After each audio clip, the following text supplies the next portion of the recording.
welcome back to Tinfoil Tales. I'm your host, Brandon Wright. Tonight's episode, we're going to be joined by my guest, Justin.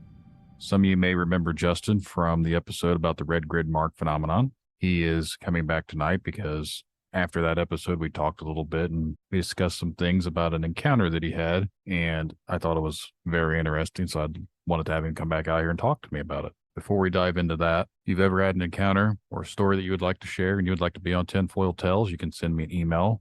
It's tinfoiltalespodcast@gmail.com. Again, that's tinfoiltalespodcast@gmail.com. Like us on Facebook. You can find us on Instagram, on Twitter or X or whatever it is nowadays. There's also an Instagram, YouTube as well. All of those are helpful if you want to try and reach out to me, but the email is probably the easiest way to get a hold of me. If you'd really want to help the podcast out, you can leave a review. The higher the ranking star system, whatever, 5 stars gives us more reviews for anyone out there that could potentially find the podcast. Be honest about it, though. I'm not out here asking you guys just to leave 5 stars and whatever. Rate it how you want to. That's perfectly cool with me. That's all I'm asking for is a little bit of feedback. If you enjoy what's going on, I appreciate that. If you don't enjoy it, I appreciate that too. But I'd just like to hear back what you think, maybe some suggestions, anything you guys could do. It's always cool to hear back from listeners and anyone out there. I will be at the Paraunity 5 on October 21st. It's here in Indiana. So for those that would like to make a trip out here and see me, I'll be there along with some other great people. So there's that option. If you have a copy of my book, I'll go ahead and sign that for you if you'd like for me to. I'll have some available, so you can always pick one up for me as well. If you'd actually like to order a copy of that book, you can get it on Amazon. Just look up Tinfoil Tales on Amazon and it'll pop up on there for you. We're going to go ahead and dive on into the discussions with Justin. So sit back, relax, and enjoy the show. I'd like to take this time to welcome Justin back to the show. Justin, thanks for talking with me again.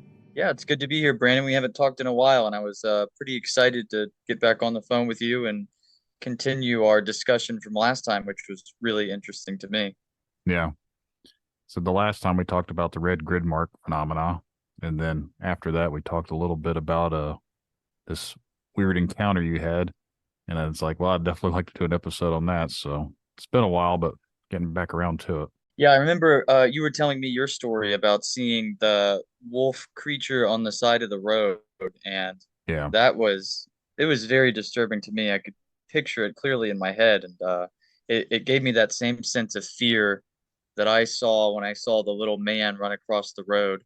I've actually very recently just released my encounter publicly. I hadn't done that on this podcast, but I actually talked about it on my other podcast, and I took audio clip from that and put it on there. Then one of the last episodes that I just recorded, I talked to the guy that was on that interview. We discussed it a little bit, and that's not the whole point of the show. Was for me to talk about my stuff. I want to hear about everyone else's stuff. To kind of helps me think that maybe I wasn't crazy. No, not at all. I mean, a lot of these situations, like the I've been in a handful of situations that, you could have misinterpreted things, and I'll get into those later, but they could be subjective. But the two that I've had, and one being the one of the guy that ran across the road, the little creature, maybe I can tell the whole story here in a minute again.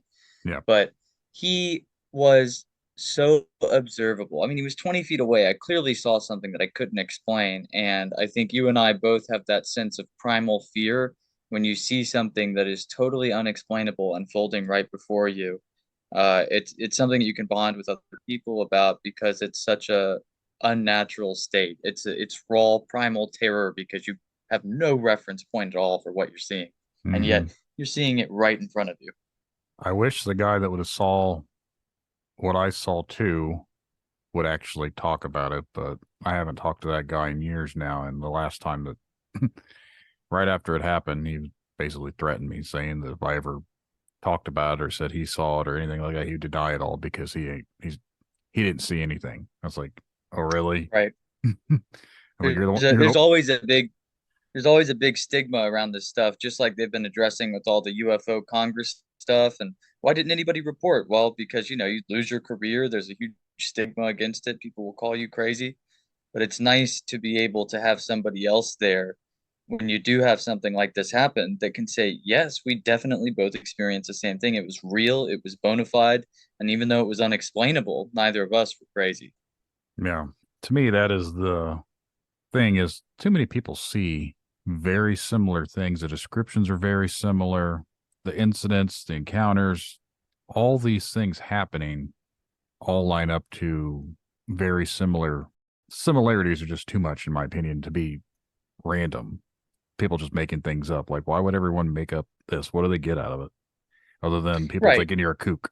Yeah, you would expect if each thing was being misinterpreted, you'd get a lot of different cryptids with a lot of different variety in them. But a lot of the time with these reports, you have an amazing amount of internal and unconnected consistencies throughout them, which makes me always think that there's something definitely happening when there's all these remarkable consistencies that are unrelated to each other.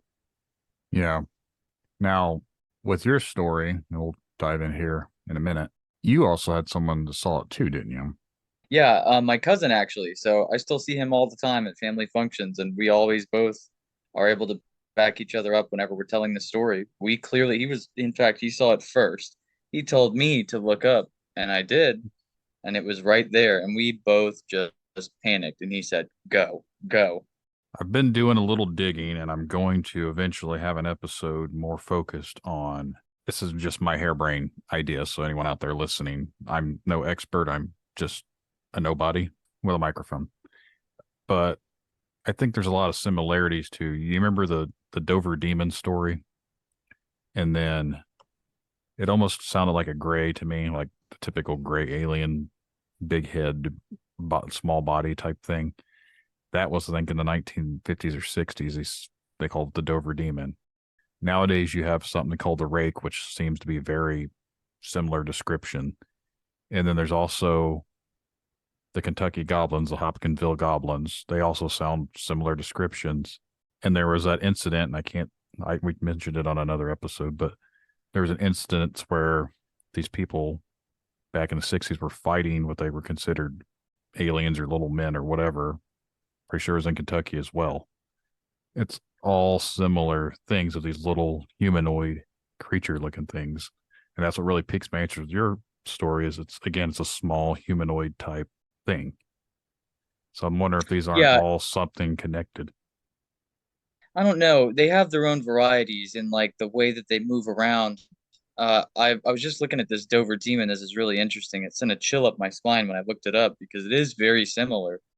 But this creeped me out because at first I thought it was a man crouching. Like his proportions are all mannish, except for his face, in which it looked like this kind of extra. It almost did look like this Dover Demon, where he's got these big black eyes, and I can't see any of his nose or mouth features.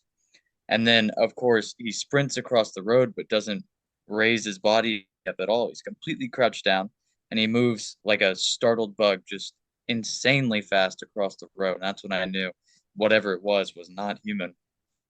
But yeah, this Dover Demon depiction is creeping me out because it is very similar. Yeah. There's also something that a lot of people have been saying lately, which I've never heard of, but since I started looking into these little things here, someone said something about a Pukwudgie or something like that. I've heard that before. Somebody that read my story on Reddit said that it sounded very similar to kind of the Pukwudgie lore, and I Mm-hmm. think that's from New England. And I had talked to somebody at length about that, and I the depictions are very different, but it kind of gives me the same energy as whatever this creature is because it's clearly a forest creature. He runs around, he hides in grass, he's very stealthy. He either has brown fur or he's got some sort of camouflage pattern on his skin. So it's a very forested entity, much like these Pukwudgies are. Mm-hmm. That's the That's the one thing I've been looking at lately. Someone said they encountered a Pukwudgie. I was like, well, what is that? So I had to Google what that was. And now I've started listening to a couple different episodes of other podcasts. I type that in and see what comes up just to same thing with YouTube. That's how I've been doing my research, I guess, is trying to find other people that have talked about it or people that have encountered it or something like that. But yeah, that's all stuff I've got planned for the future. I don't know when I'll get around to actually finding people to talk about the stuff, but that's my goal. So fascinating, these creatures. I, in fact, there's I haven't had anybody say that they've seen the same thing I have, except for one person on Reddit responded and told me he saw the exact same thing, and he had never told anybody about it because nobody had ever seen this thing. He sounded crazy, and he was very interested in telling me his story because finally, after decades, somebody had seen the exact same creature. So it goes back to those consistencies you were talking about. I'm not the only person to have seen it, but the sightings of it, I guess, that have been published are extremely rare. Mm-hmm. Well, if you want to dive on into it, we can do that. I'd love to. I'll go ahead and recount this story, and then we can get to some of the other ones. But let Okay. me set the tune a little bit. So when I was growing up in my parents' neighborhood, the back of the neighborhood was abandoned because the housing market had just collapsed. This was back, right in like 2010 or something around there. I was a teenager, so yeah, 10 years ago. So, anyways, it was built and kind of scraped into this state forest called Jennings State Forest in Northeast Florida. And it's a massive state forest. It goes, I'm not sure how far it is, but definitely, probably at least 100 square miles. Huge forest. And we would ride around on golf carts in the back of the neighborhood. And we'd go back there and smoke and do all the things that teenagers would do in the back of this neighborhood because it was just totally overgrown. It was miles of streets, and nobody was back there because there was nothing to do back there. There was no development, no houses, and it bordered right onto this heavy, heavy state forest. But of course, the plants are untouched. It wasn't planted recently. It's ancient, old growth Florida territory, which I've really come to appreciate because after I got my house, I started going out there because I started talking about this story so much, and I have some developments from that, which is really cool. But let me tell you this story. I'm not sure how much I told you in the last podcast, so I guess I'll just cover it again. But Yeah, of we course, didn't. we drove the golf cart out there. Go ahead. I was like, we didn't actually mention anything about that. We talked about it off air. Okay. So I'll tell the whole thing. It's pretty brief. But me and my cousin were back there. I think it was summer, so we were just kind of riding around, messing around. And we went back there to smoke because, of course, being teenagers, nobody wants to see us smoke. So we went back there to go smoke. And we pulled off into where one of the roads turns into dirt and goes into the other side of the forest. So we're wedged in between two massive slices of old growth Florida forest. And the grass in the neighborhood is, not been mowed for years. So it's easily like 6 feet high, probably 5 to 6 feet high. So we park on this dirt road and we look out down the road, and it's a nice view. So we have the forest to our back, and we're looking down towards the road we just came in on, and you can see the 6 foot high grass on both sides. And so we're smoking, and I'm looking down. I think I'm looking at my phone or something. And my cousin goes, "Cuz, cuz, what is that?" And I look up and I see it immediately because it's so close to us. But it's probably 15 to 20 feet away. So very clearly, you're looking right at it. But on the left side of the street, through the tall grass, is this what looks like a man, totally naked, covered in dense, dense mud. And that's the first thing that renders to my eyes. And then I realize I see his eyes, and they're like what you would get with a gray, except a little smaller, like an alien gray. Mm-hmm. So they're these black solid eyes, but I can tell the black solid eyes are looking right at us. And because the skin is either covered in like mud or it looks like bark or something, I can't really see any of his facial features, but I can tell that he looks like he's a squatted down man and his arms are kind of resting on his knees. So it's a very squatting position. Now, we all look at each other for probably 3 or 4 seconds. And it was one of those moments where, of course, time slows down and your brain's trying to put everything together. We're all aware that we're now all looking at each other. And after about 4 seconds, he shoots across the road. And when I say shoot, this creature never got up from his squatting position. His legs, he started moving across the road without ever having lifted himself off the ground, what somebody might call road coyote running when you try to run when you're crouched down. But he Mm-hmm. moves at such a pace. It reminded me of like when you sneak up on an insect like a cockroach and you startle it and it just zooms across the room. That is proportionally how fast he started moving. Within a second, he was across the road into the grass on the other side of the road and gone. And that movement immediately struck us with a primal fear to get out of there. So that's when my cousin goes, "We gotta go. We gotta go." I said, "Yes, let's get out of here." And so we drove probably a mile, mile and a half, didn't say a word until we got to the community center and we just sat there and we said, "What just happened?" So that's basically it. I think about it a lot uh, because of that sense. That was the first time I really got that sense of fear where I saw something that I couldn't recognize at all. It acted in a way which clearly a human wouldn't be able to even do. And I don't think I discussed this with you last time, but I've been going out to that forest for a considerable amount of time now.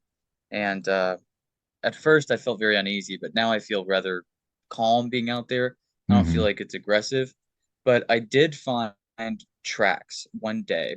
The conditions were perfect. It had just rained the day before. There were two campers in this campsite in the dead center of the forest. And I picked that site because it was easy to navigate from and you can kind of wind your way out, but it doesn't really connect. It takes 20 minutes to get to the middle of the forest on all dirt roads. Once you get out there, it's totally silent. So I figure if this creature is in this forest, he's gonna end up being in this area at some time. So I started walking the paths, and I did one day find footprints that I couldn't explain. So this is Northeast Florida. There's not really a lot of animals out here. You've got raccoons, turkeys, deers. Rarely you can find a black bear, but there's not a ton of diversity where you're going to get mysterious animals coming through. And I found these tracks that were about 5 or 6 inches long. They were clearly from a bipedal organism because it was alternating feet. And when I got close to the foot, it was fascinating because there was one trail going across the road and there was one trail coming back. And it looked like they had put them down with some force. But afterward, I'll send you the photo I took, Brandon. But clearly, this is a humanoid footprint and it has maybe 3 or 4 toes, maybe even five, but they're tiny. They're like 5 or 6 inches long. And I just couldn't imagine that there's a four-toed child out in the middle of these woods where nobody goes to. And I'm pretty deep in the woods on this path to find this bizarre set of prints, but I was really happy with that because I think, we all have these experiences and I think we all doubt like what did I see? Maybe I could have explained it, but when I found those footprints, I think I realized that this this definitely is real. This creature is out here running around in these woods, and what I saw was true to what it was. I know, like, there's Native American stories, and I think that's what the Pukwudgie or whatever was one of their stories. But I'll I'll tell you something interesting, Brandon. So here in Jacksonville, when colonists moved over and established St. Augustine, one of the first casualties of them moving in was the Timucua tribe. The Timucuans lived up in this kind of area, and they went all down the St. Johns. And one of the greatest tragedies I think of American history is that after they went extinct in the mid 1700s, some of their lore was preserved and their culture and folklore. And then in 1901 in Jacksonville, the entire city burnt down. It's still to this day the biggest fire that has ever happened in the Southeast. The entire city was made of wood. The entire city of Jacksonville burnt down, and all of those records were lost. So unfortunately, we don't have any folklore at all from what the Timucuans believed and what their folklore was for this specific area because I would kill to get my hands on it. hmm now I'm sure, and this goes with almost any of these weird encounters and cryptids or whatever. There's all sorts of stories that date back with like the Native Americans and everything else. Again, this tribe may have something, they call it something else. The other tribe, they have something and they call it something else, but it's almost the same descriptions. They just call it something different. So it makes me wonder, like, I wonder if maybe what they're seeing, why are they making up these stories, first of all? Like, what are these people seeing that they're making these stories up against? And how is it this tribe is how many miles away from another tribe and they have this similar story? They've never even met each other, don't know each other, but they have very similar stories about the same type of creatures. They're Right. clear. I mean, if I saw this thing and other people are seeing things like this, or just creatures you can't explain, uh, they're out there somewhere in some capacity, and it makes sense to start saying, well, uh, there is a creature like this. We don't know what it does. We don't know what it's capable of. We rarely see it because I get so worried going out to Jennings. Like, what if it is hostile in some way and I know nothing about it? For people that are out in these forests cultivating the land and hunting every day, I would want to make sure everybody knew about it. Basically, you don't even know how many there are. That's the other thing I've always thought Right. about. You saw one, but And he in was brave and far from home. And that demonstrates a very serious amount of curiosity to observe human beings. And I find his tracks more often when there are campers in this forest and in Jennings Forest, which I find kind of disturbing. Like, I know if I have a pretty good chance of finding his tracks again if there are campers staying there that weekend. If there's not campers staying there, it's I either don't find his tracks or he's going to different areas of the forest. But I find that pretty bizarre, is that he's attracted to and he's curious about people, I think or maybe he's hungry. there's that too. I think the curiosity is if he is still a humanoid, just say like, I'm not going to say like a primate that hasn't evolved or something like that, but who knows? But It basically, drives me wild too. if he's a humanoid, he's curious as to what these other bigger things that look like him are out here doing. Like, Yeah, it reminds me of like chimpanzees when we first started discovering and like acclimating ourselves to chimpanzees so we could observe them.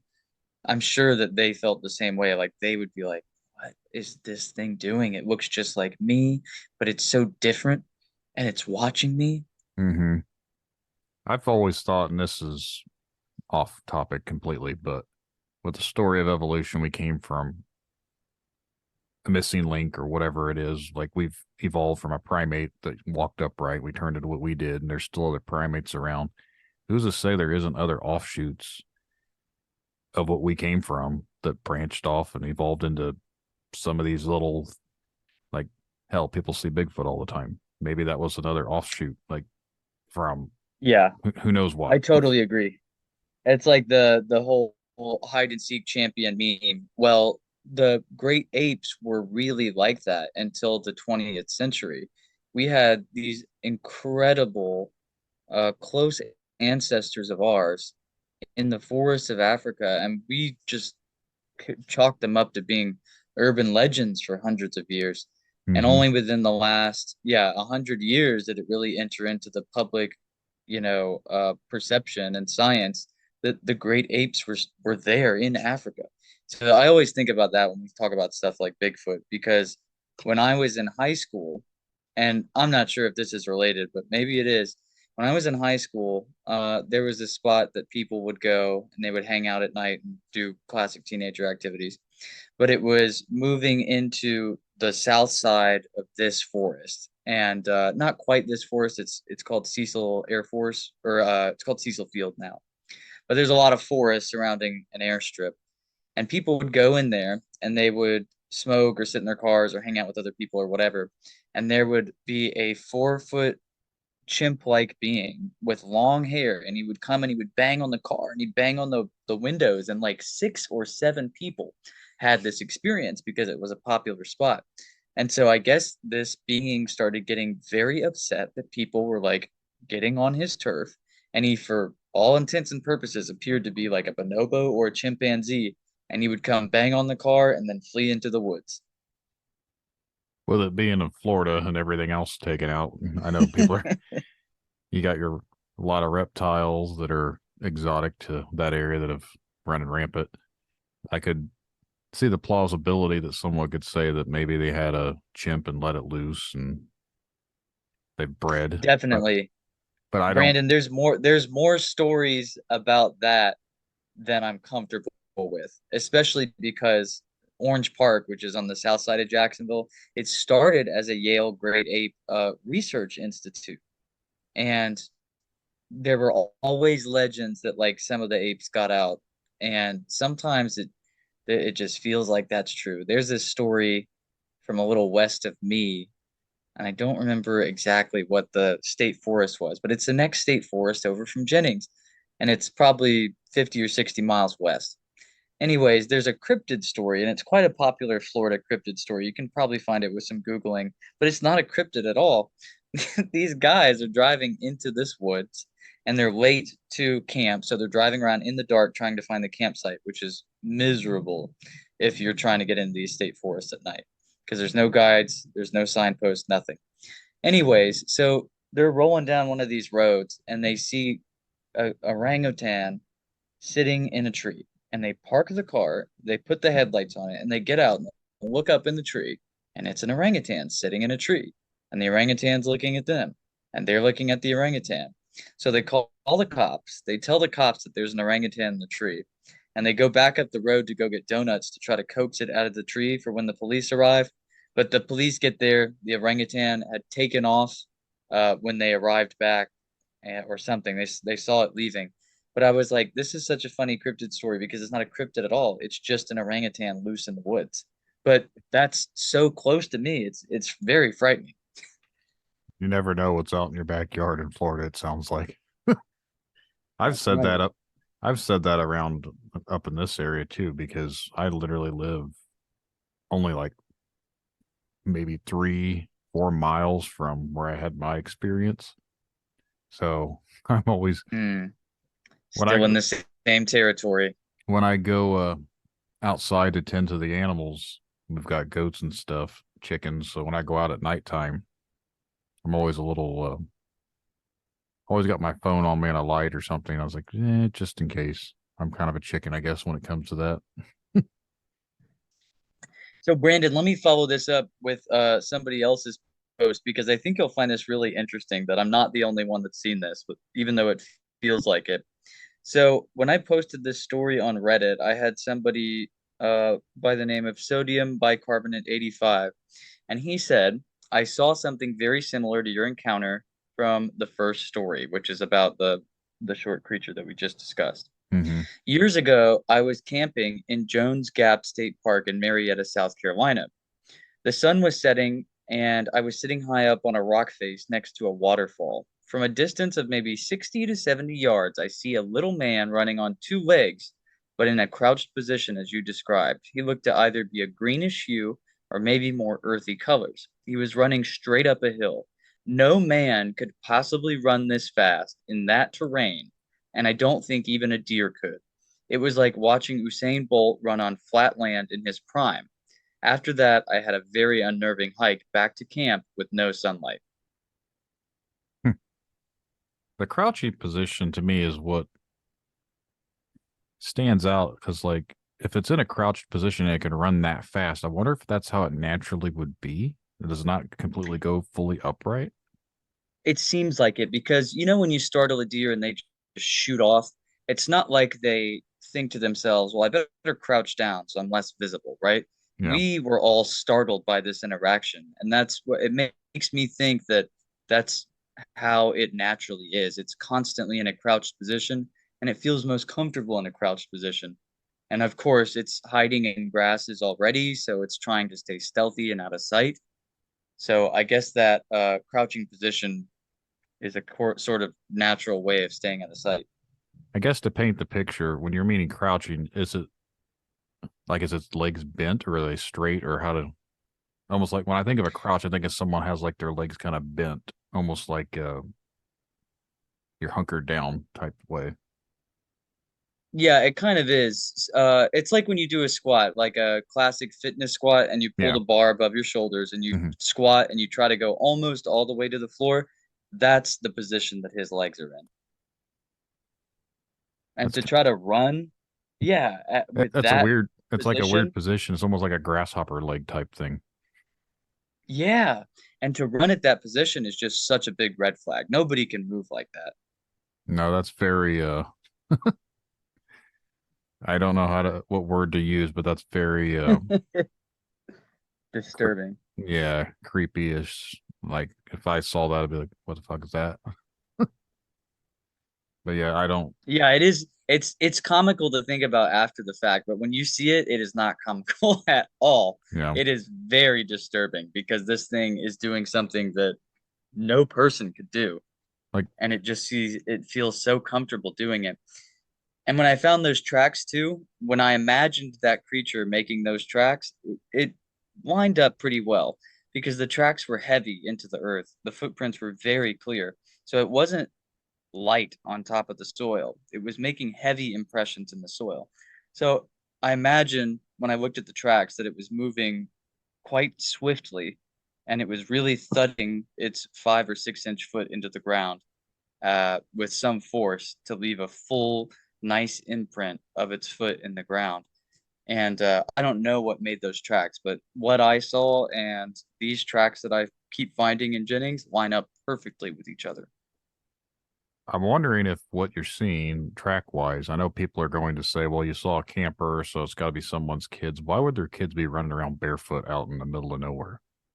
I mean, Yeah, and this is several miles. I would say 2 to 3 miles from the campsite. It's deep in the center of the woods, and there are no other tracks around it.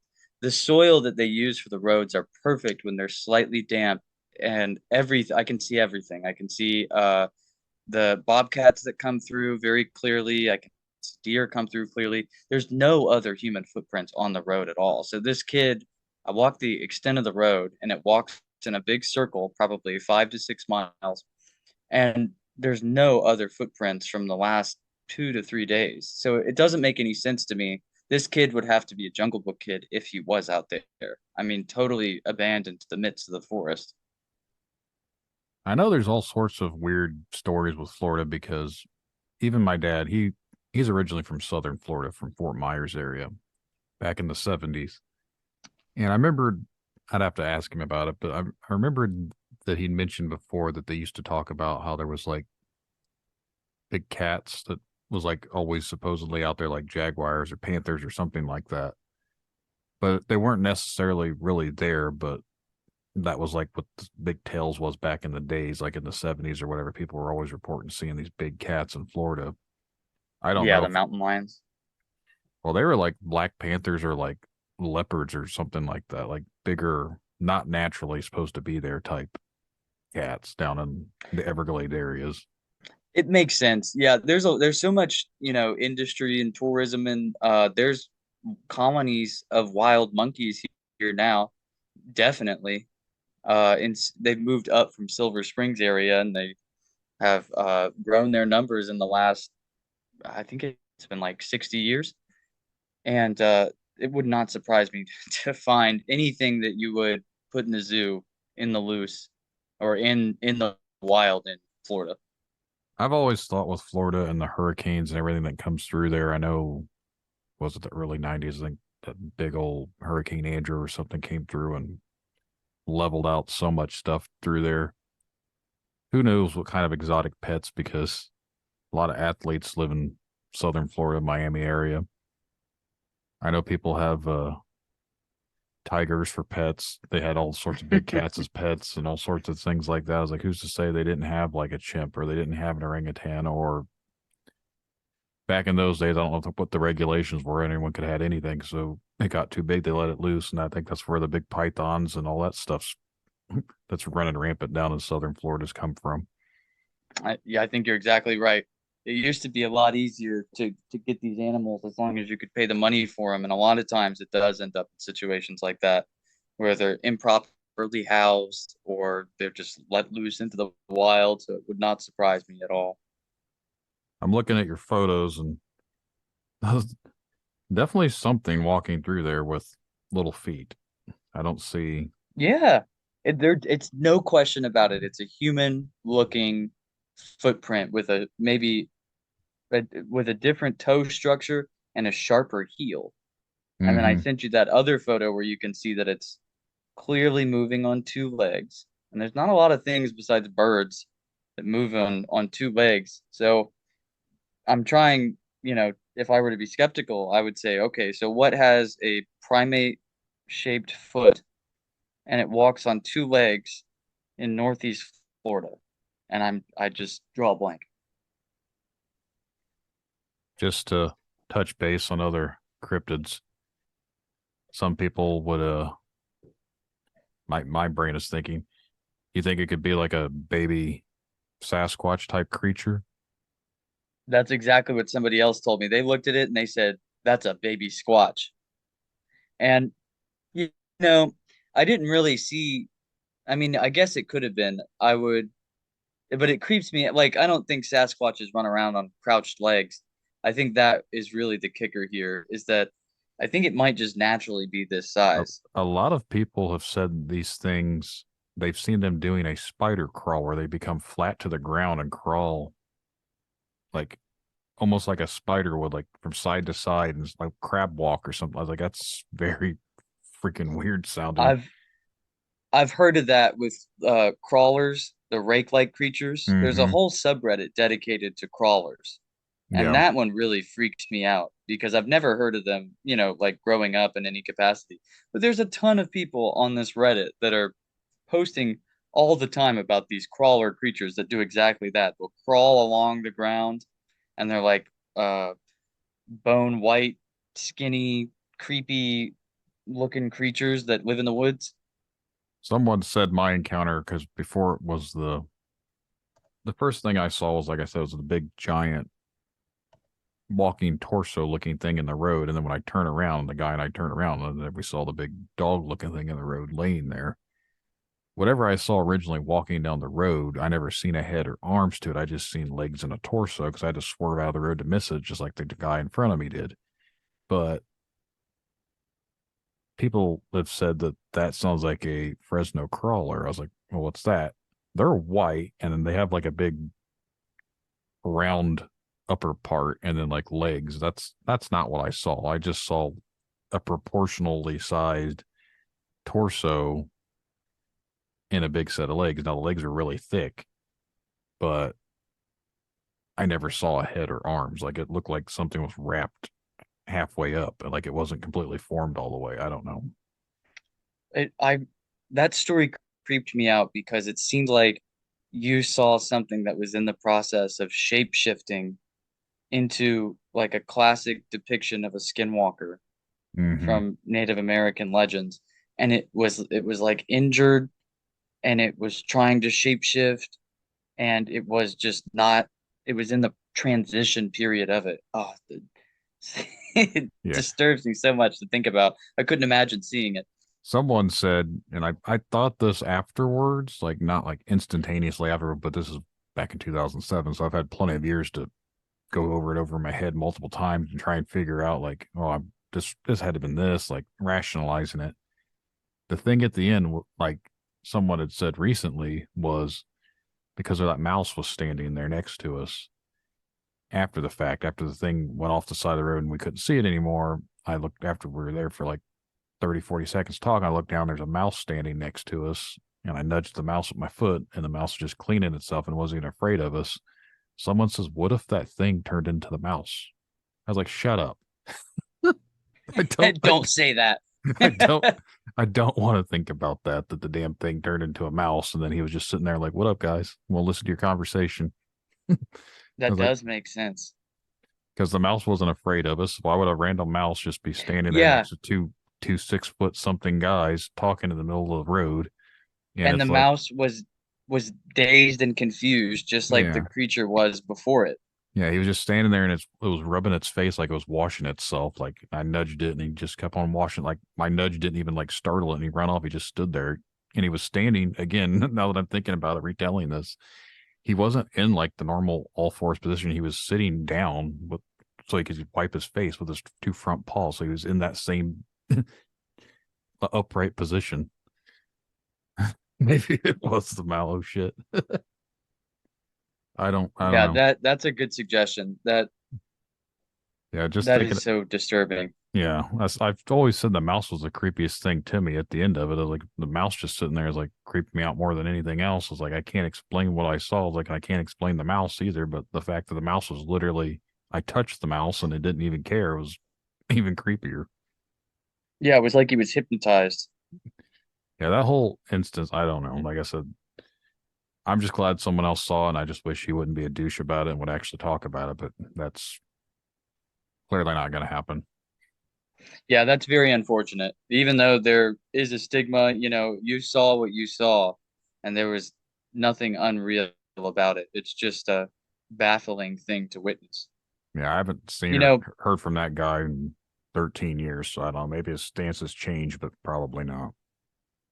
so I have another story from that neighborhood that was one of those things that was also baffling to witness, but it's one of those things that, uh, I mean, maybe it's subjective. I don't know. Maybe I peered into another dimension or something. But so one night I worked at a movie theater at this time. I really enjoyed that, but I would get off at 2 a.m. after the last movies let out. So I was used to being up till like 4 or 5 in the morning. So I would go jogging at like 2:30 in the morning. Never had any issues. Everybody was asleep. So I just jog around this big triangle that my house was situated on at the time. So one night I go to jog just like I usually do. I go to make it to the first turn in the triangle, and I see another jogger, and I think, how odd. So I'm looking to my right down towards the top of the triangle, and I can see all the way down the street. And I see another jogger running down the street, and I'm thinking, wow, he's moving really fast. And as he gets closer and he's going under the streetlights, I'm realizing that he's a silhouette. And as he gets closer, I'm realizing that he is full blown sprinting, but he's taking like 6 to 8 foot steps. So, I mean, just flying, coming off of the earth as he's coming down the road. And then as he gets really close and passes under the light right in front of me, I realize he's an 8 foot tall humanoid. He's a shadow person, and he is running down the street at full force, uh, away from something. And I said, tonight's not the night. I'm going back to my house. I don't know what I just saw, but what what freaked me out too, and what hit me is that as he got closer, there was no sound at all. I couldn't hear him at all, but I clearly saw his form. It was like wispy black smoke, but it was clearly silhouetted in the form of a humanoid. And the whole thing happened so fast, but he was running down the street, and I just stood there and I watched him run all the way down the street silently. And it was the fastest moving humanoid I have ever seen. 8 foot steps, 8 feet tall. And it was really remarkable to behold after I calmed down. I went back later and I completed the triangle. I ran around the whole triangle. I overcame my fear and I just did it. I didn't see anything weird, but it was nerve-wracking to run the whole thing. But later I reflect on that, and even though I was immediately scared, I feel very blessed to have seen something like that, because maybe it was just a fluke and he was moving from one point to another and I just happened to see him. I don't know how to explain it, but it's really fascinating to have had that experience and seen right in front of you a shadow person. I've got some random thoughts when it comes to shadow people and some of these things like orbs and things that we've seen. And What do you think about it? this is a very crackpot tinfoil hat tale here, but it almost goes back to what we're seeing is either something bleeding into our world, like from a different dimension. And this is where it even to me makes even more sense to myself, but you would have to believe in almost like the simulation type theory. And It does seem like that with shadow people. It seems like they're shadows of a higher or different dimensional form. because all you can see is their silhouette. Well, I'll tell you, Brandon, the oddest thing to me was when he ran right in front of me, I noticed that I could clearly see like a wispy silhouette of a man that was 8 feet tall, right? But he was super skinny, so he didn't have like normal musculature. He was like a creepy skinny, and now his arms were too skinny for his body, and his legs were super skinny as well. They're almost stick-like. But as it went down to his hands, I could see he had proportionally very large hands for his frame, but they were more transparent than the rest of his form. So his feet and his hands, as they went down his limbs, they got more transparent. Hmm. And I'll never forget that because I talked to somebody else that drew a picture of one and they blurred out the hands extremely based on what they saw. And I said, that's exactly what I saw too. As it went to the ends of the extremities and the limbs, it became more transparent than the central silhouette. Where I was going with my idea was, and this can be related to anyone that plays video games that creates things, or say we're in a sandbox world, if this is all simulated. And what if basically the things that we're seeing are the other things from other, like the actual creators, say they come in, they check out what they're doing, so we see into the shadow person because they're in here checking out their creations, or someone's almost like you if you ever play like a Call of Duty where you have a kill cam and you can see people still running around, and like that's, I don't know, like I said, they're it's on they're in that's what it looks like when they're yeah, in developer mode. yeah, they're running around looking at things there, and you don't see them because they're silhouetted or whatever. And like people see orbs flying around and stuff like that. It's like, well, that's just when they're raising their camera up to get a better view of things. Like, Yeah, they have to turn the visuals off. just to try and see what they're going. I don't know. There's a whole lot of things that could be, and like that's just one of the random things that I've thought about. I was like, well, I don't necessarily agree that we're a simulation, but I don't write that off either, because I don't think anyone wants to face the reality that we're all NPC characters and we don't matter. Yeah, we're all generated. Um, Yeah, I we're all like just to sim think that characters. they're spirits or something that has bled too far into our dimension, or they're like in a parallel dimension or something, and it just comes too close too quickly, and so you end up with a just seeing its form. I don't know. Shadow people are the most bizarre, and I've never really thought about it as much as you because it just seems so utterly unexplainable that I feel like I don't even want to bother. The, Like, the the and episode it's I so had rare. on Shadow People, the guy that he had his own beliefs, but now he's messaged me and now he has different beliefs from what it was. But he's sent me stuff and from other people that have sent him things.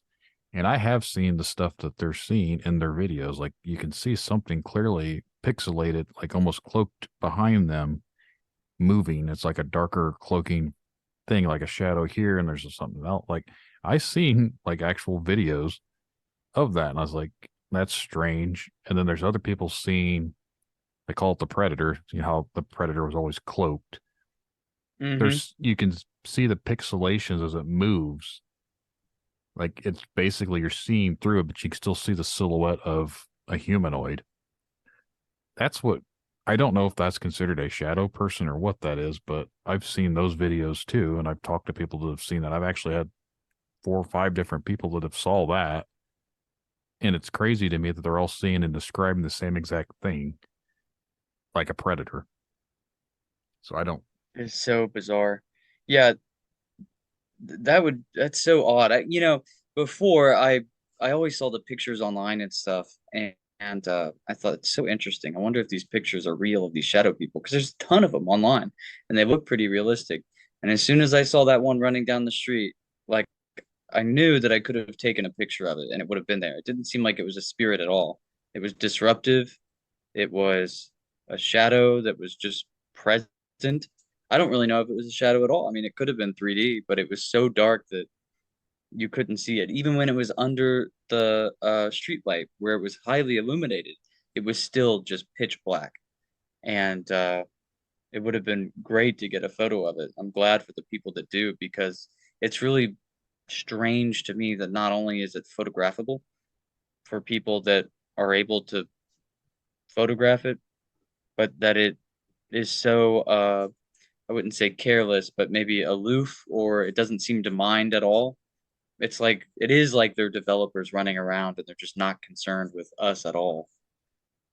I also go back to the whole, and people can thank Stranger Things for this, but we'll just call it the Upside Down, which is like our world, but a different version of our world. Yeah. Maybe we're bleeding in every once in a while. Something happens and we get a bleed in from that world. So what we're seeing is someone on that world just doing their normal thing. And we just so happen to see part of it for some strange reason. I don't know how to scientifically explain that other than what I just did, I guess. Like I said, I'm no expert. I'm just a guy with a microphone. Yeah, I could see it though. If I just came up with some sort of like rudimentary slap together hypothesis, maybe something messes with like the magnetosphere of the Earth and it shifts something ever so slightly so that this other existence is visible in the color spectrum for just a temporary amount of time. That is the other thing I've actually mentioned before. We only see in a certain spectrum. There's all sorts of like the full spectrum cameras, they pick up different things that our eyes can't naturally see. So who's to say that some of these things aren't always there? We've just never been able to see it. And I don't, we see in 3D or whatever, and there's higher dimensions. I don't know how to explain any of that. When people, I try and listen to people explain that, it makes my head hurt. So I was just like, I don't know. Yeah, I don't know how there I could be would. other dimensions above us that we're not capable of seeing. To me, it just seems, I don't know.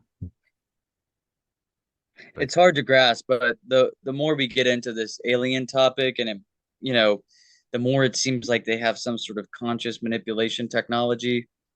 I go, well, you know what? Maybe all these hypotheses that we had, we didn't even hypothesize in the right direction.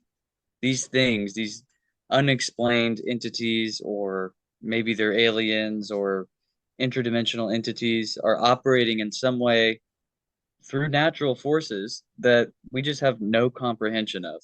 And maybe our ideas are just too rudimentary to even begin to explain them. I've got on the kick in the last couple of years that maybe we were the aliens in the first place. That's why they can't ever really find out where we came from because there's no real link that they can connect. They just say we evolved, but yet maybe we were not so much the ancient astronaut there, but maybe we were just planted here and left to go on our own. I don't know. I definitely think we evolved, but I think there's several really bizarre things that happened in human evolution that do seem to indicate like maybe some artificial selection or genetic manipulation. I think the big question coming up with Congress having basically said, yeah, there's aliens here, uh, and we've retrieved a couple of them. We'll talk about the details behind closed doors, but one of the interesting things to come out of that is how long have they been here? And I watch a lot of Skinwalker Ranch, and I'm very into Skinwalker Ranch, and it seems to be that if the hypothesis were true that the UAPs or UFOs are drones, and they come from facilities that manufacture them for each mission, then the one in Skinwalker Ranch is obviously malfunctioning, or it's stuck or trapped somewhere and it's trying to correct itself or send out a distress signal or something.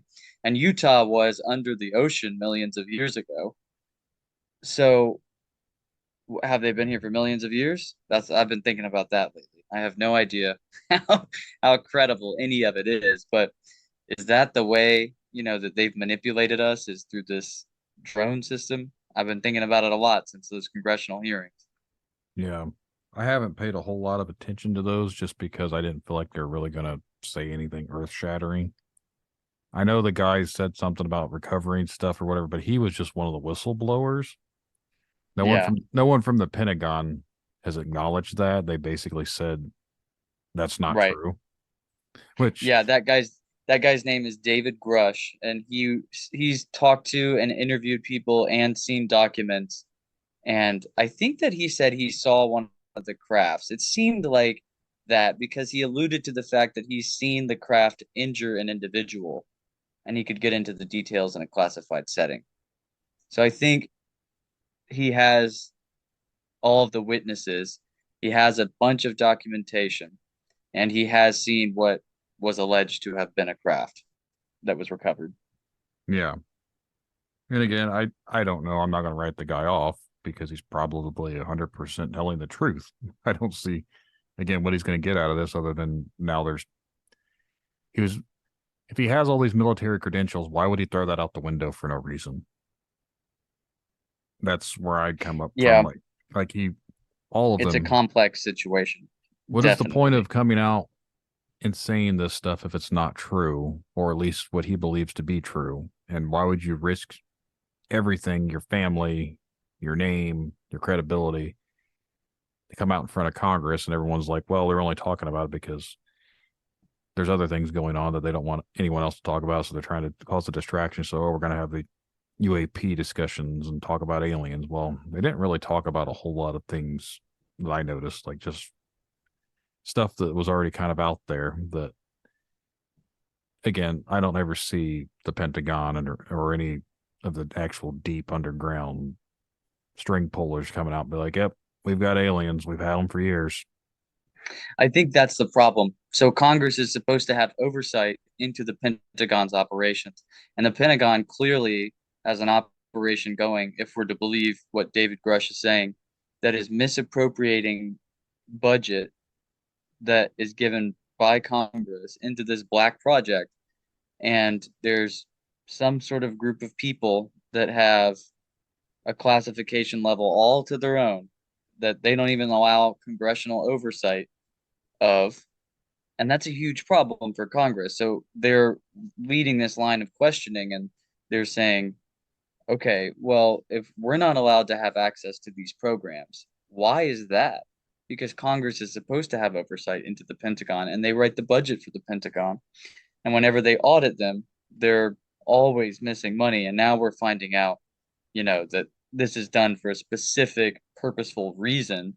And it's about keeping extraterrestrial technology under wraps and in somebody's control, but we don't know who, which is a dangerous idea because if there is extraterrestrial technology and if somebody were able to utilize it, I would imagine that it would be more significant and more impactful than the invention of the nuclear bomb. If anyone really wants to look into the Pentagon and their funding, they can go back to the day before of an event, September 10th, 2001. $2.3 trillion from the Pentagon was unaccounted for and considered missing. So they were wanting to do an investigation in that.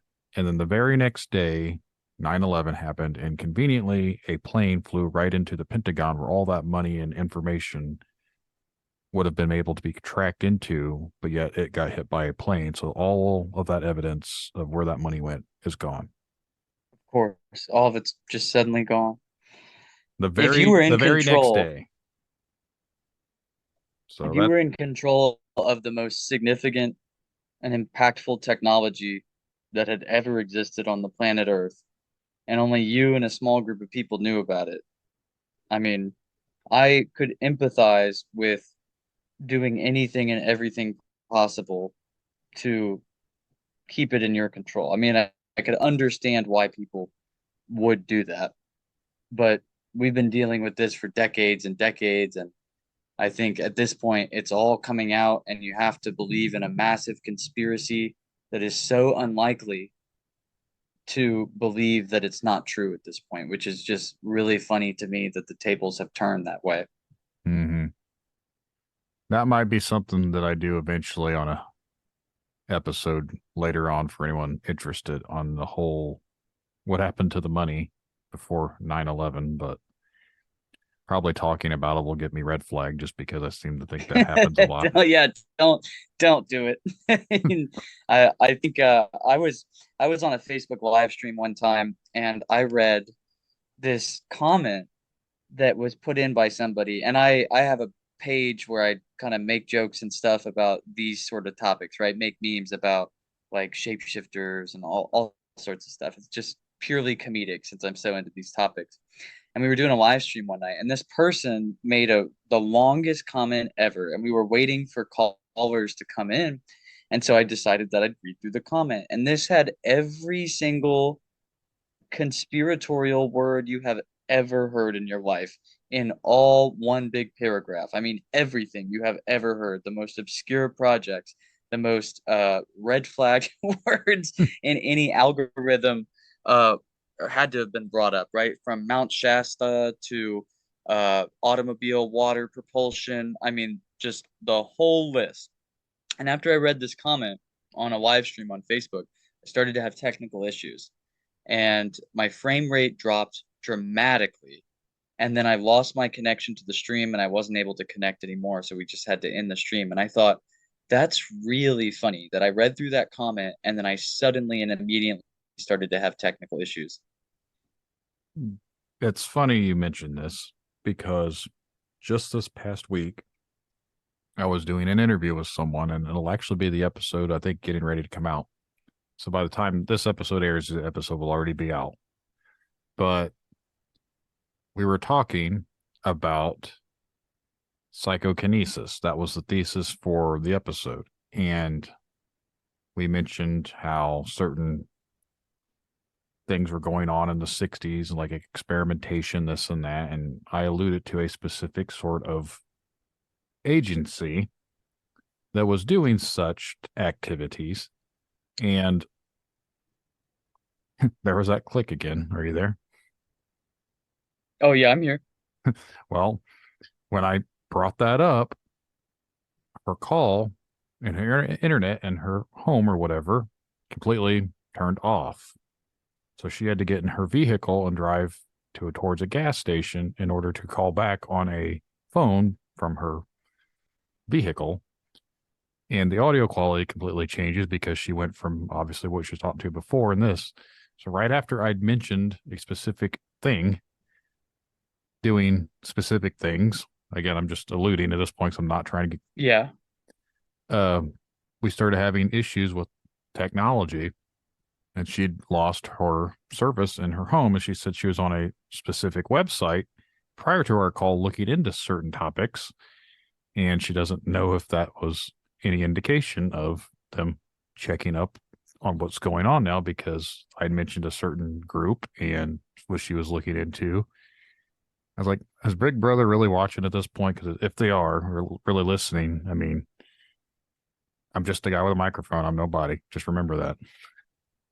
Yeah, it's very bizarre too because it's really hard to have a system, and I guess nowadays not so. Maybe this is just me 10 years ago talking, but it would be really hard to design a system that listened to every single word and then like picked up keywords and was running so that nobody could detect it in the software. But for a bigger like I guess when you can't see the software, like on Facebook or on Zoom or maybe some applications, it I could definitely see there being something which created red flag reports. I Yeah. mean, I Again, don't it doesn't seem impossible to me at this stage, considering what we knew certain non-existent agencies did in the past. I don't see why they wouldn't have a program like that 15 and 20 years later. exactly. That's uh that's one of those things, and that's happened to other podcasters, I guess, recently too, that they've been talking about specific topics. Honestly, some of them said they were talking about like the dog man for whatever reason. Every time they bring up that or a something else, like a skinwalker or something, they always start having like audio issues or their connections cut out. Like that's very strange. And you can kind of associate the same sort of happenings, like they're losing power to this, something turns off. People have that sort of experience when they're out doing paranormal investigations too, like their equipment's batteries drain or their lights, flashlights, they just put new light bulb or new batteries in the light and it drains. Same with cameras. Like it's weird when you start looking into certain things or talking about certain things and then your equipment randomly starts malfunctioning, but it works fine up until that point. I know it is. There's something to it. I do it non-seriously on my comedy page, but I will frequently make jokes about specific conspiratorial topics. And I've definitely seen the same thing too. Like there's technical outages, stuff just will end up not going into the feed at all. Stuff will disappear at times. So I don't know specifically what is going on, but I do know that something is definitely being triggered by some of these keywords. I know for a fact a specific, very, very popular website that videos can be watched from, that even these videos can be watched from, would not air one of my episodes because it violated their terms and gave me a warning. And in the Oh, for episode, sure. They do a lot of moderation. yeah, so in that specific video, topic of, it wasn't even the topic we were discussing. It was just something that happened during that. And I'm not going to bring it up on here because these also go up on the same platform. But basically, a specific word was said, and it said that it was fake news. We'll just say that much, and spreading misinformation. So it was completely banished and gave me a big old warning. So if I get one more warning, they're going to shut down the Tinfoil Tales podcast account. I was like, interesting. Of all the things that I've had on here, that was what killed it. I'm in the same boat. I'm stacking up these flags of things that I don't know what I'm doing. And it's all satirical, but it's Yeah. satirical in the vein of these topics. So I have to use the words no matter what. And I'm very lax about using the words because often I'm like, making fun of some aspect of them or something like that, just making something funny related to it. And I'm tripping over stuff left and right. And I'm on the same status right now too. of this page may be removed if you get another violation. So I have to be very careful Yeah. because I only know what triggers it after I've said it.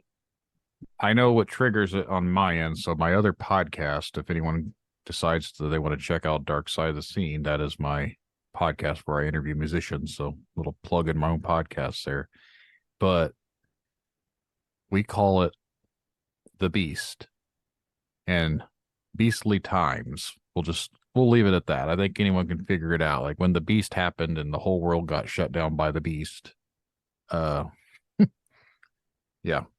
So until they figure out that code, that is how we get around specific topics when we do that podcast. So maybe for the future of this one, I'll refer to that era as the Beastly Times. Makes sense.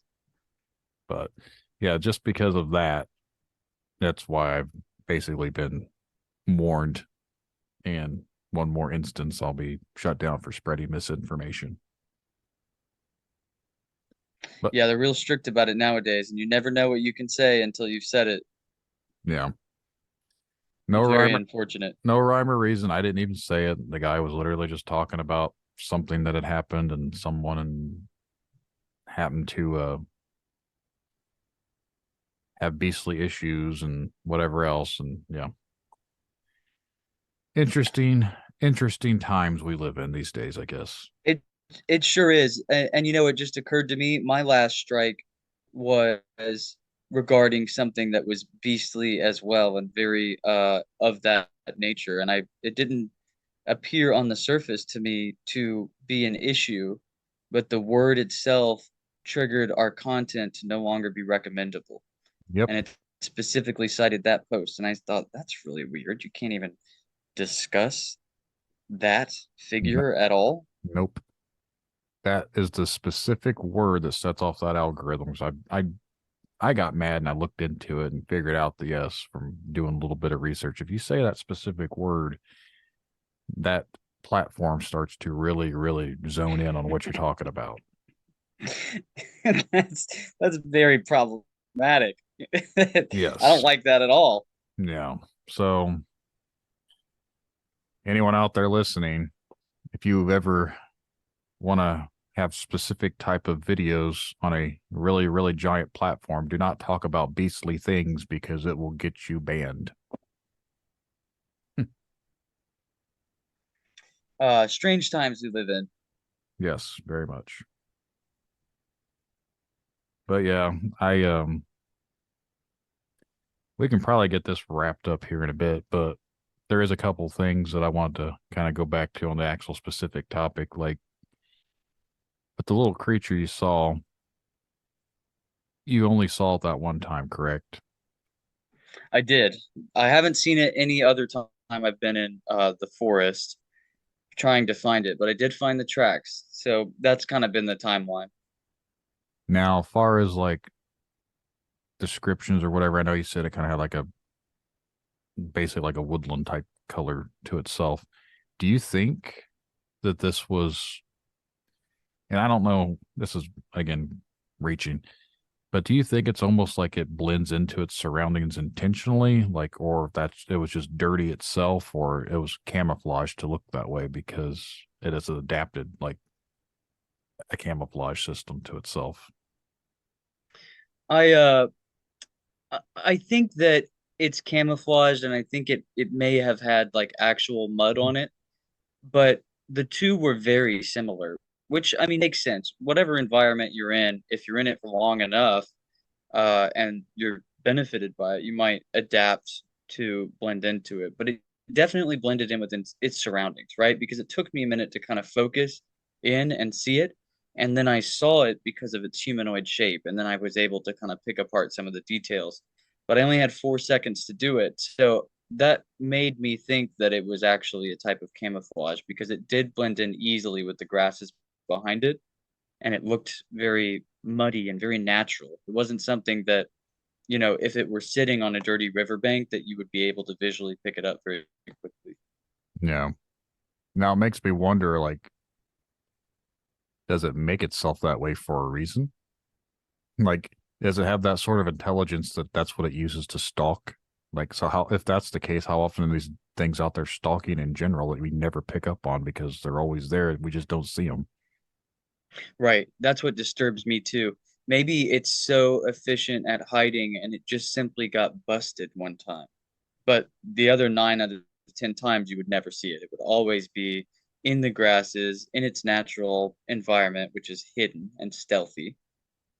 And you'll never see it again because that was just one slip up from that creature. That's what really uh disturbs me. How many creatures are there out there like that? Is Sasquatch similar to this, where it's going to always be so stealthy that the only time it slips up is when we see it?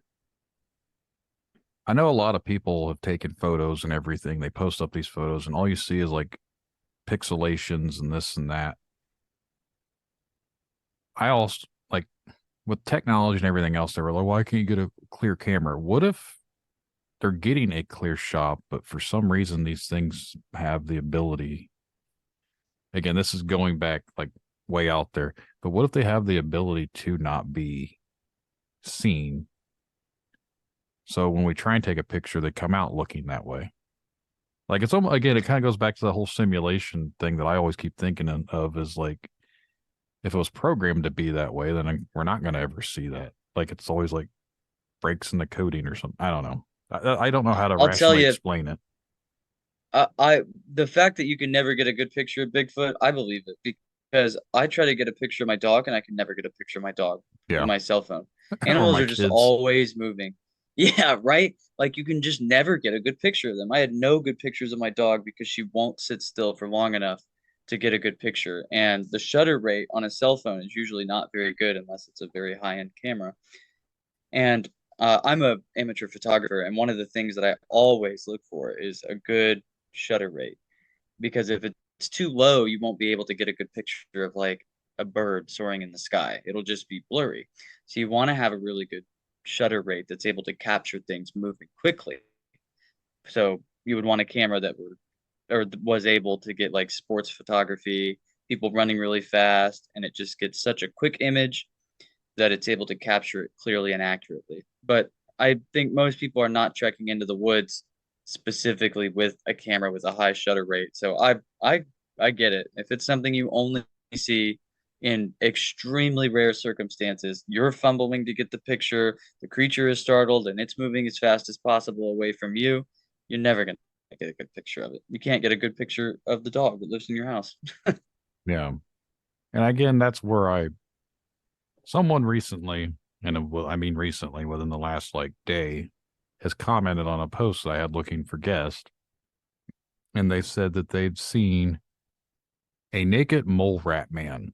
It's two different groups I'd posted in the same person's comment. Each time I've responded and they've never like messaged me or anything else.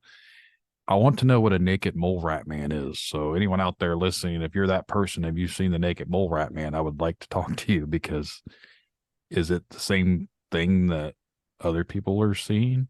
Like I don't know what a naked mole rat man is. Yeah, that doesn't sound good, whatever it is. But yeah, there I there want to was hear this story.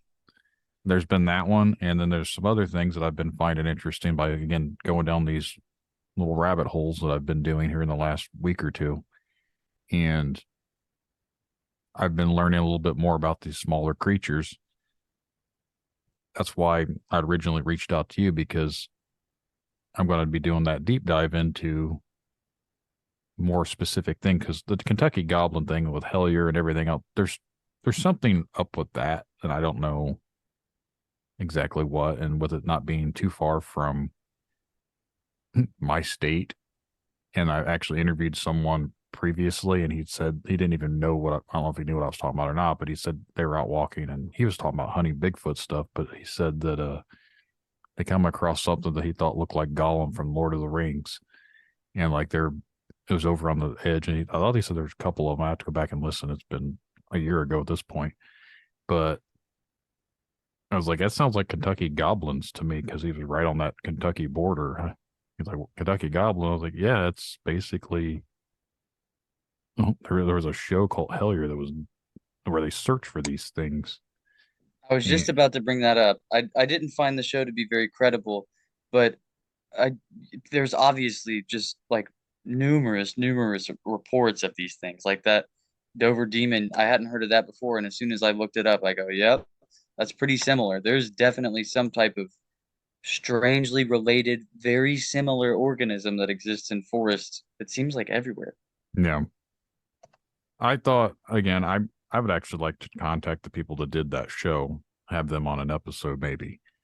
But while scouring through these groups and everything, someone claimed that they were from the town that these people were actually did their season one or season two, and they said the stuff that they were talking about, no one locally really knows anything that what they're talking about. It's like they made it up for the show. I was like, well, it could just be you never heard about it. Don't mean it's not really something true because I've heard about the Kentucky Goblins long before that show. I Yeah, don't know. I've heard about him too. It wouldn't be surprising to me. The thing that did me in with Hillard was it seemed like they never missed. Everywhere they went, they got activity. They were at staying at some cabin and they started getting activity and they were being hunted by the goblins. And it was just so fast. And I know from from standing out in the woods at night trying to look for creatures like this, you miss often. And it's more often uneventful than it is eventful. So I was very disappointed by that. It definitely had a strong appeal, but in my perspective, I didn't think they were being entirely truthful about the interactions they were having. Yeah. Again, I watched it once, and that was a couple of years ago. I before I were to talk with them, if I'm able to pull that one off, I would rewatch everything just to get a feel for everything. But I know they have their own podcast and their own YouTube and stuff, so it'd be easy for me to try and reach out to them. It's just a matter of getting them on here or not. Because there's a lot of things I'd like to talk about when I do this whole Kentucky Goblin thing. Yeah, I would definitely be interested in questioning them and getting a deeper dive into, you know, what happened with them and what they ended up pursuing because it's really interesting. I mean, I want to believe, and I definitely liked the topics they were exploring in the show, and I have my own personal experiences with some of these woodland creatures. Yeah, I think that the similarities and the stuff between these creatures, there has to be something. I don't, I can't rationalize saying that these things aren't somehow real just because there's so many people that have seen them. Yeah, and they have common physiology, right? Like it's not like we're seeing a really messed up raccoon with long arms that nobody's ever seen before. They're all primate like. It makes me think like what if there are primates that are even further back than the separation with the great apes, right? And all of us great apes and primates are very highly intelligent.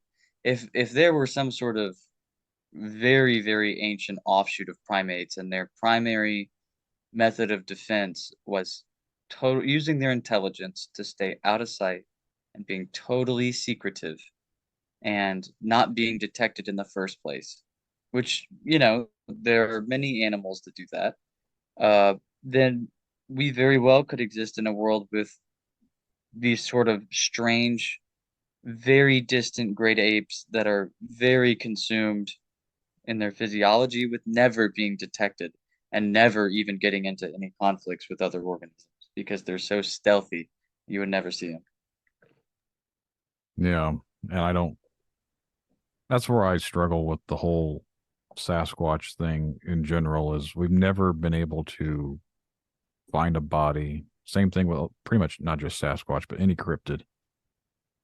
Why is it so secret? If these things are really real and there's a big global conspiracy to keep them hidden, what is the purpose? Like what is being hidden from us? Why can't we know that, oh, there's a upright walking primate. Oh, there's also upright walking smaller humanoid type thing. Why the secrecy? We know that there's chimpanzees. We know that there's orangutans, gorillas, whatever. We know about all these things. Why is this one thing so secret that we can't talk about it? Why is everyone that sees it Yeah, discredit it? Why, if someone kills one, they take the body? Like, who's connected to it? Who knows if they like it? That's why I've always been that's a really skeptical. good point. I've always been so skeptical about it in general, even as a kid.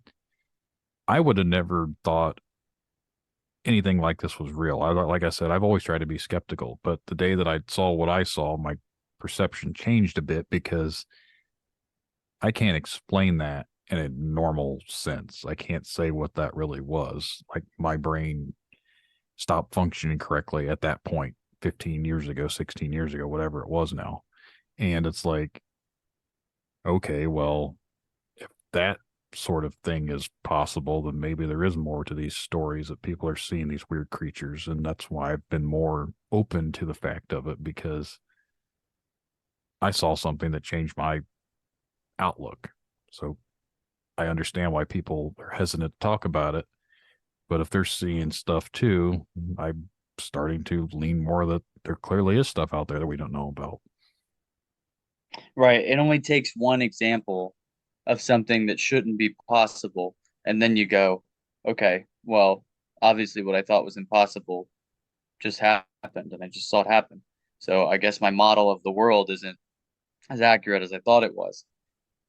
And it leads you to some interesting places.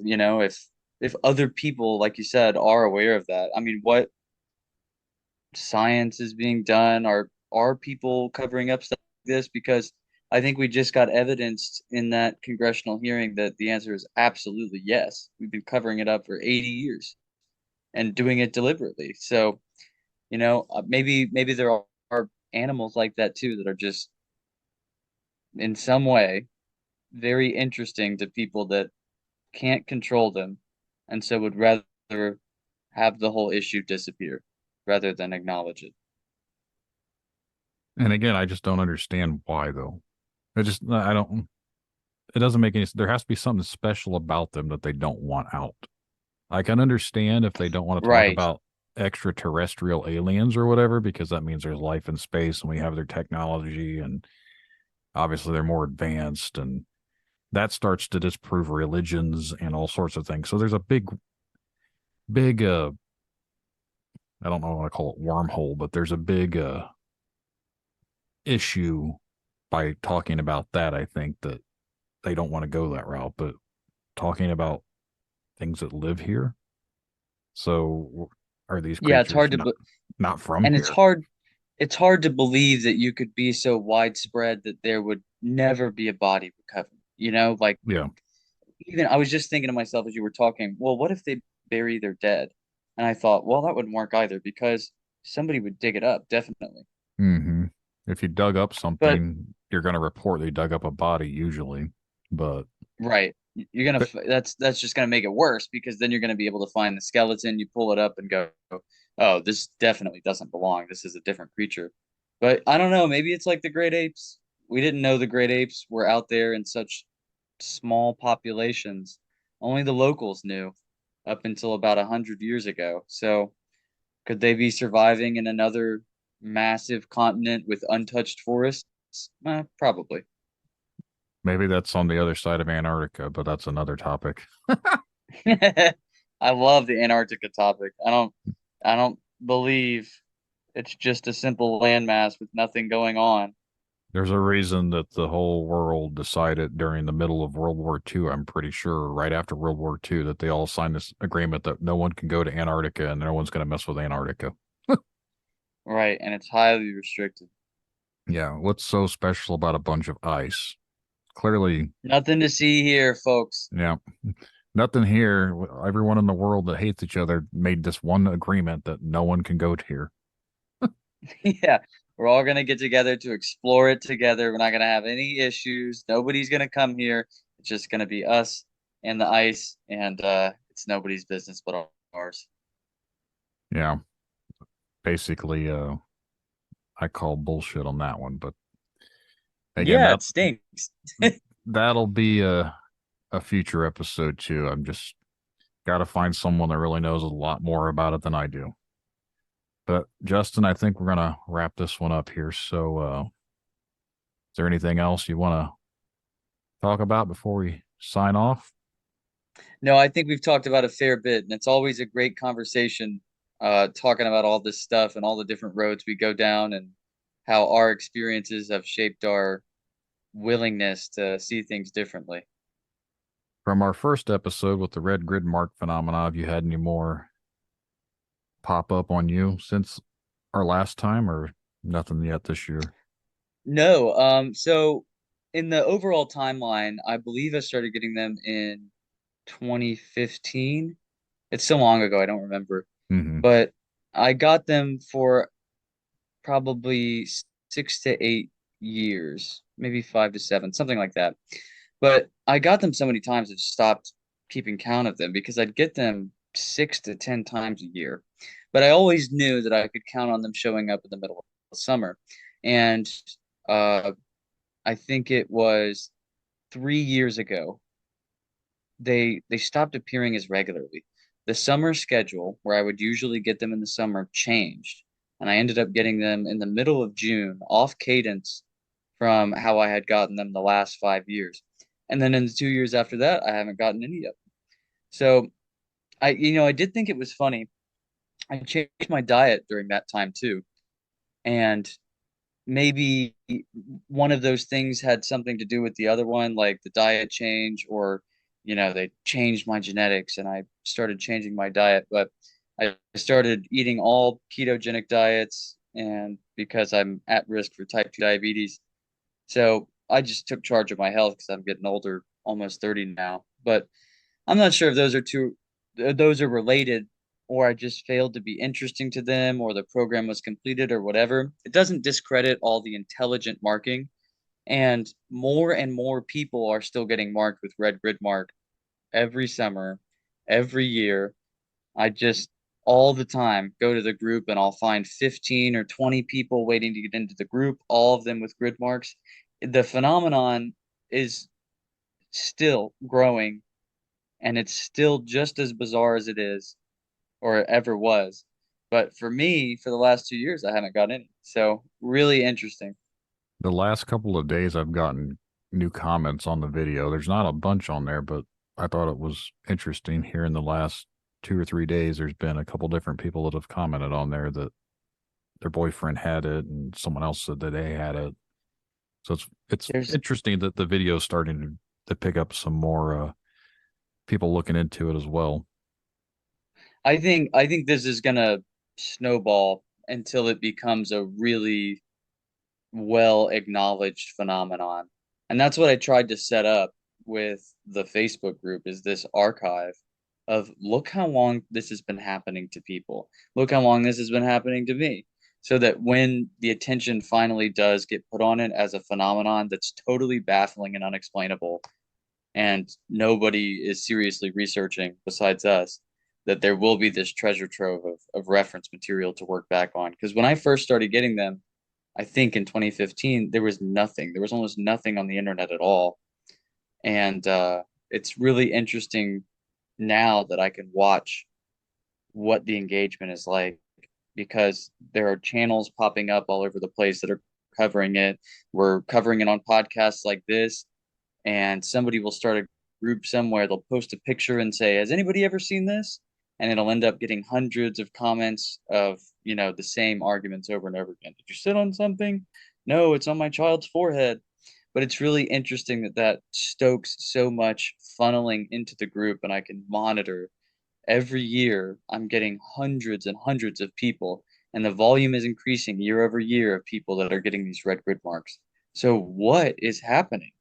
I'm no closer than I was several years ago, but I do have a lot more data. I have pictures of the marks appearing, which I think is the only significant update that we've had since we talked. There was one case where a mark didn't instantaneously appear, but it took an hour to form. And when it did, I know I had a video similar to it, but I have a really good picture now of somebody that submitted one. The dots are raised on the skin on the left wrist mark, which is a very common mark nowadays, especially for women. But the dots are actually raised on the skin with no other symptom. And after an hour, they flattened down and they turned into the classic red grid mark. So, just a microscopic development like that is a mountain for me because of how little data we have and how well secured this red grid mark phenomenon origin is. So I'll send you that picture. It's really fascinating. Awesome. Yeah. Again, it's definitely something I've been looking into, and I'm glad more people are finding out about it and looking into it as well, because I think it's something that needs to be brought attention to.